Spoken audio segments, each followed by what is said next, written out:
Hello, it is I, Lady Ray, back at y'all with another review today. We are tackling another movie, and if you're new to this channel, I hope you stick around, hope you watch my other reviews, which I've done two of so far. I've done the Superman review and the review of the movie Alien. And in that video yesterday, I said that we were going to be covering another movie today. We'll be doing 7 movies in a row, actually. But for today, we're going to be covering the movie Aliens, which is a movie that I've seen many times. It's a movie that I greatly enjoy, I greatly respect for what it is. It's a movie that I think is really, really well done for a horror movie, which I think it's even more well done than the first movie. I think a lot of people probably would disagree with me on that one, but it is really, really good. I've got a lot to say about this one, so I think I'm just going to jump right in, discuss the plot, give my thoughts on the things that kind of stuck out to me, I thought were interesting, things that are worth discussing. I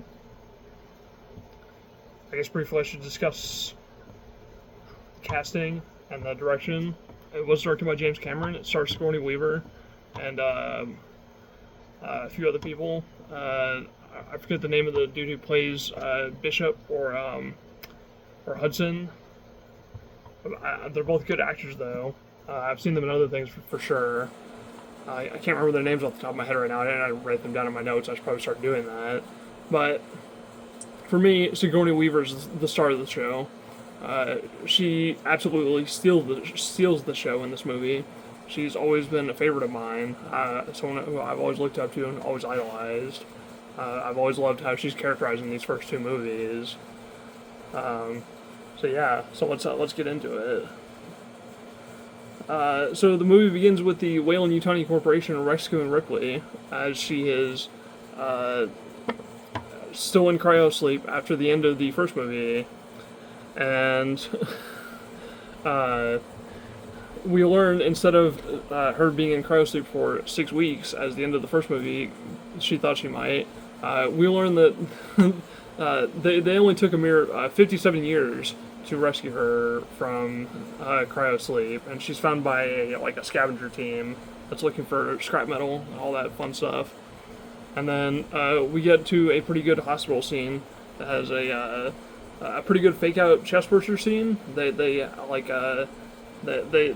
play like the chest burster scene's gonna happen, and then they sort of just cut away from it. I thought it was normally I don't like when they do the it was all just a bad dream kind of trope. That's what they pull in this movie. Normally I don't like that trope, but I always like it when they do it in this movie for whatever reason. I feel like it's a pretty good.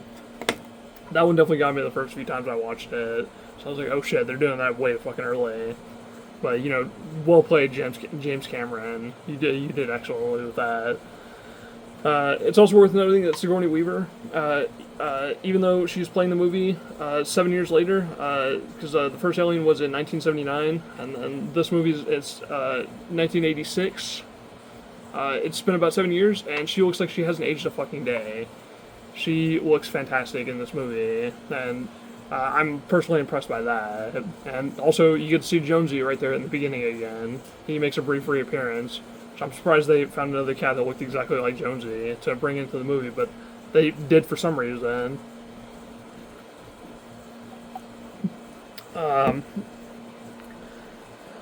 Ripley learns about the fate of her daughter, Amanda Ripley McLaren, and she's learned that she's managed to outlive her own daughter by happenstance, and then her daughter has actually been waiting for her the entire time that she was in cryosleep. And it's a pretty emotionally effective scene. It's a way for us to connect with Ripley and to kind of feel her pain for how much time has actually passed throughout the movie. It's a way for us to connect to her. And then we get to one of my favorite scenes in the movie. We get to the boardroom scene where she confronts the Weyland-Yutani Corporation, and I guess you could also say that they're confronting her. They're trying to get her side of the story, and she tells them what happens in the first movie. She goes through it in explicit detail, and they ask her to repeat it. But none of the boardroom members seem to believe her for whatever reason. They immediately call everything that she's told them into question, which makes me call into question their judgment as the viewer. I imagine most people who are watching that scene for the first time are just like, "Whoa, these people are fucking idiots." But I guess none of them saw the events of the first movie, so yeah. Uh, Ripley proceeds to double down on her story and warns them all of the consequences of ignoring what she's told them. At one point, she asks pointedly towards one of the members, "Did IQ suddenly drop while I was away?" And one can't help but laugh and agree with Ripley. She then turns towards the boss, the senior board member. She asks him like, "Hey, why don't you go fucking investigate LV 426? Not 428, by the way. I got that wrong in that last video. I caught that though." But she asked them, "Why don't you just go investigate LV 426?" And he tells her, it's like, "Oh, we've had colonies on there for years." And you can just see the heartbreak in her face whenever she realizes like the implication of that. And she asks them, how many people are on there? And he goes, 50 or 60 families. And she just goes, "Families?" It's like, oh fuck, that's really really fucking bad. It's I don't know, I love that boardroom scene. It's one of my favorites in the entire movie. If you're watching the director's cut, like I was, you get to see a little bit of the colony before it gets to be kind of a barren wasteland later in the movie. I believe if you're watching the theatrical cut, you don't get to see any of that. But it is kind of nice if you're watching the director's cut like I did. That's the version I prefer. You can see the derelict spacecraft again as well. I'm not sure if they actually recreated it or if they just used like a still from the first movie, but it looks pretty similar to how it was in the first movie. It looks exactly the same. They go through the same sequence of events. We're introduced to Newt and her family pretty early on, and her father goes in, and she does the exact same thing that Kane does in the first movie. He comes across an egg, and he gets a face hugger on his face, and that kicks off the plot of the movie. That's the initial incident right there. So, Ripley is then recruited by Burke, the sleazy kind of Weyland-Yutani Corporation guy, to join the Space Marines on a mission to LV-426. And no, there's no points for guessing what their mission is, because the movie's called Aliens, and you should be able to guess what's happened by now. And if you can't guess, I'll just tell you, the Xenomorphs are now running amok on LV-426 and are wreaking havoc upon the colonists at this point in the story. We are then introduced to the Space Marines, who are they're equally as working class as the crew members in the first movie. They're all pretty likable. They've all got kind of one-liners that they just sort of spew throughout the movie. They're pretty fun. I enjoy them. None of them come off as annoying or irritating. They're all, I don't know. They're all pretty endearing. Maybe not endearing, but I don't know. They're all enjoyable. They're all entertaining enough to watch, for sure. One of my notes is that if you watch the movie, or at least in the director's cut, the first thing that the character Abe Hone does whenever he wakes up is he sticks a cigar in his mouth. I thought that was kind of funny. That was a detail that I'd never noticed before until I watched it today. We're also introduced to the character of Bishop, who is the android on board in the film, via the knife scene, which is pretty iconic. I think I had seen that in real life. People do that knife trick where they they fucking do the fucking knife. You know what I'm talking about. If you've seen the movie, you know what I'm talking about. I'd seen people do that in real life, but I never knew that Aliens had also done it. So I thought that was pretty cool. And it's a pretty scary scene if you don't like knives or pointy shit, for sure. And it's meant to be in like a nice stark contrast to how Ash was introduced in the first movie, because that was like a big reveal in the first movie, and Bishop is introduced as an android in like the first third, and he's pretty much immediately reveals himself to Ripley, who becomes paranoid about him throughout the rest of the movie. The Space Marines proceed to prepare for their mission, head on their way to LV-426, and they are outfitted with head-mounted cameras and microphones, so that they can record everything that goes on in the colony. And they enter the buildings. They see signs that the Xenomorphs have already been there, like the acid blood's already melted through the floor and shit. They check out some failed alien clones because apparently even the colonies, the colonists were working on, I guess before all the xenomorphs destroyed them, they were working on cloning some of the fucking aliens, or whatever the hell they were doing. That's the implication, it seems like, though. So I guess it wasn't just the company. I guess some of the colonists had some of their own intentions. We'll never know, because the aliens killed them all. So it's a little bit of a mystery. And a bit of an interesting one. I'm sorry about fucking adjusting the camera so much. Okay. Newt is introduced to Ripley and the Marines, and she seems to be shaken by recent events. Ripley is able to calm her down by giving her some hot chocolate, and it seems like Newt's got some PTSD going on throughout her early introduction to the Marines, and then she seems to kind of slowly get over it as the movie goes on. The Marines enter the reactor, and they find all of the colonists cocooned up in a xenomorph nest. And then the chestburster scene happens for real this time. They recreated it. It's handled much differently from the first movie, but it's still pretty fucking cool to look at. You can see the baby xenomorph again burst out of someone's chest who's cocooned up in the nest down there. It's a pretty amazing looking practical effect. It looks really fucking amazing. And it is pretty scary if you're not expecting it, because it's a nice jump scare as well. They then surround the Marines and pick them off, and everybody fucking leaves. Everybody who's not dead fucking leaves. Just gets the fuck out of there. They get in the little tank that they're in. They turn the fuck around, and then they just get the hell out of there as quickly as they possibly can. Ripley goes in after the Marines to rescue them with the tank, because she's actually the one who drives it in there and helps them out. And then they attempt to leave. They attempt to escape by calling in the spacecraft they arrived in on. I don't know what the hell they call it, but it looks like a helicopter and a space shuttle combined. I'm not 100% sure what it is, but somehow the xenomorphs managed to sneak on board that, and they managed to kill both pilots and crash it, leaving every single Marine who's still on LV-426 stranded for the time being, and they are basically screwed at that point. They don't know what the fuck to do.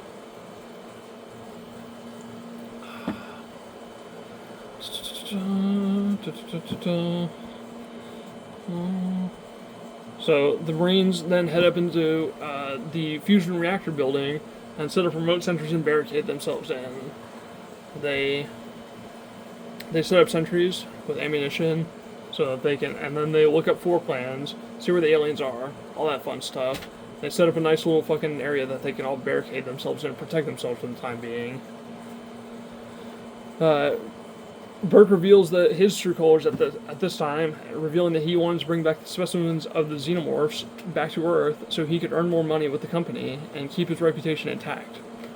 Turns out, Burke is working for the company, and he's also a bad guy. Who would have thought that the sleazy fucking company guy would turn out to be one of the fucking villains? And he, like a fucking jackass, wants to take the xenomorph DNA back with him to Earth. And possibly, in fact, seed Earth with fucking xenomorphs. What on earth the company wants the actual fucking xenomorphs is still unclear. I mean, one can only assume that they want to use them for weapons at this point. I mean, I don't know how you would control a weapon like a xenomorph, but who the fuck knows what they were really trying to do. It's kind of implied later in the series that they want the xenomorphs for cloning purposes, but they don't really outright state that in this movie. And it's sort of just left up to the imagination as to what exactly their purposes are. But it does seem like they want to be able to recreate the xenomorph DNA for themselves. And that's all we really know. It definitely does seem to be a little bit more selfish than the reason that was given in the first movie. We don't really know the reason that the company went to go grab the egg in the first movie. I mean, we can assume it was for the same selfish reasons, but there is no specific reason given. At least in this movie, Burke states that he wants to make money off of them. He's using it for a greedy sort of purpose. So it's at least a more interesting explanation, even if it is still unclear. I thought it was a little more interesting. The aliens begin to seize the Marine and exhaust their sentries and ammunition, and then the fusion reactor then begins the process of overloading, and Bishop informs everyone that they have 4 hours until it actually does overload, and destroys the site itself, stating that the reaction would be that of 40 megatons, and volunteers to travel across the reactor to attempt to manually shut it down, and proceeds to crawl through a very claustrophobic tunnel. That tunnel scene, by the way, that's one that always kind of gets to me, because I'm claustrophobic. I hate fucking tight spaces. I hate that shit. And man, every time I look at Bishop in that scene, I'm like, oh fuck, that just looks uncomfortable as fuck. That's a common theme with the Alien movies, by the way. If you're very claustrophobic, Alien will be pretty fucking effective. Because it's a very claustrophobic series of movies, for sure. Ripley and the Marines then attempt to make their escape as the aliens seize the tower and continue towards them. Burke is revealed as a traitor for wanting to bring back the alien eggs, trapping Newt and Ripley, and then attempting to implant 2 xenomorph embryos in each of them. Oh yeah, that's right. So, in addition to trying to take back the alien DNA, he also attempts to implant... His plan was to put alien embryos inside of Newt and Ripley, and without their knowledge, and have them fucking be seated for sure on Earth. What reason he had for doing this, besides, like, taking the other fucking alien DNA, I'm not 100% certain. Besides making money and just being a fucking evil douchebag, I'm not really all that certain, to be honest with you.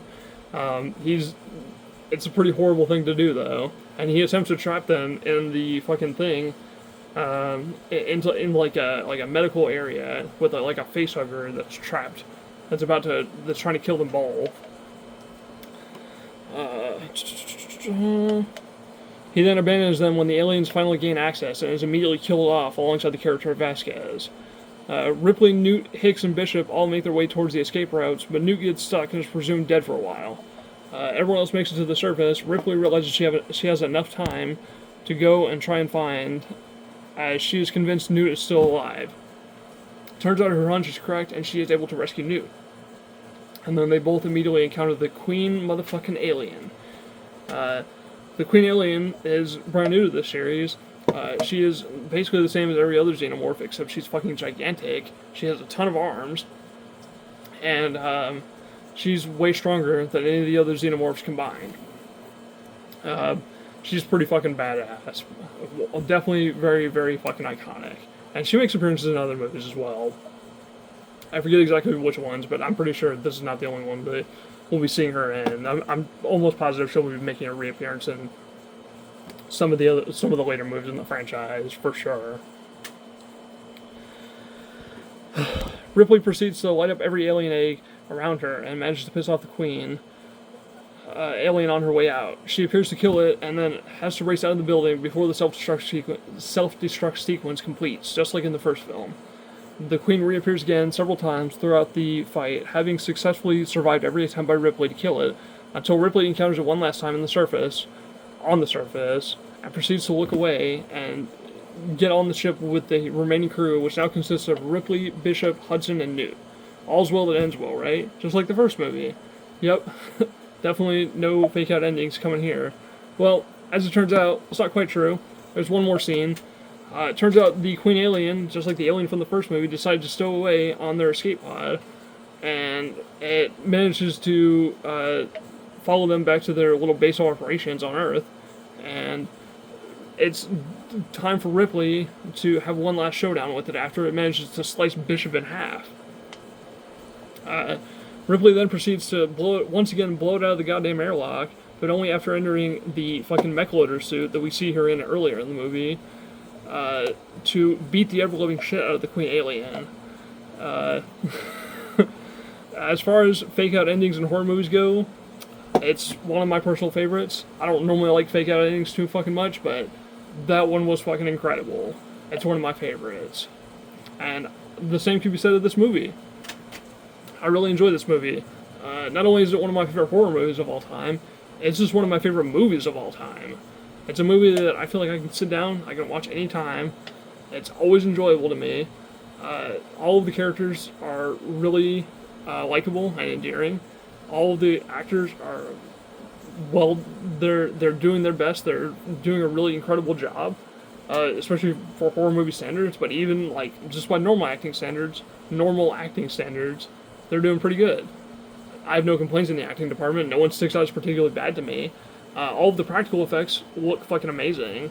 All of the music is amazing. I'm struggling to find a single negative thing to say about the movie, frankly. Maybe you could say that some of the one-liners are a little bit cheesy, like a game over, man, game over. I fucking love it though. I say fucking pile on the cheese. And James Cameron, he's a director who I normally like. There's a few movies I don't like. I don't like the Avatar movies that he's made, but I do like the some of the other movies he's made. He's a director that I've always respected. I like Titanic. I like the first two Terminator movies. I'm not the biggest fan of Avatar, but he's a guy that is he's definitely dedicated to his work. You got to give him that, even if you don't like some of the movies he's made. And so, with that, it is time for me to inform you guys of the next video that I will be reviewing. We are going to be taking a detour for the Aliens franchise for a minute, and we're going to be focused on the man I was just talking about myself. We're going to be focusing on the first Terminator movie, which is currently on HBO Max. I'll be watching that version. And I will be giving you guys another review of that tomorrow, and you will find out what comes after that tomorrow. But, fear not, we will be returning to the Alien franchise. At some point, we'll be returning to Alien 3 and Alien Resurrection after we're done with the Terminator movies, because we're going to be doing Terminator 1 and 2, so I guess I'll just give it away now. Fuck it, I don't care. The current plan is to review Terminator 1 tomorrow, and Terminator 2 after that, then Alien 3, then Alien 4, and then we'll be returning, finally, back to Terminator 3. And that's how we'll leave it off for this first fucking week. And then we'll figure out something else. Maybe I'll review a whole different series of movies. Maybe I'll keep doing more of these movies. I've never really been able to get through Terminator 4, but maybe I'll make this the first fucking time. It's not a movie that I like, but I'm getting ahead of myself. For now, what do we always say? We say, the world is in your motherfucking hands. Grab it. Signing off.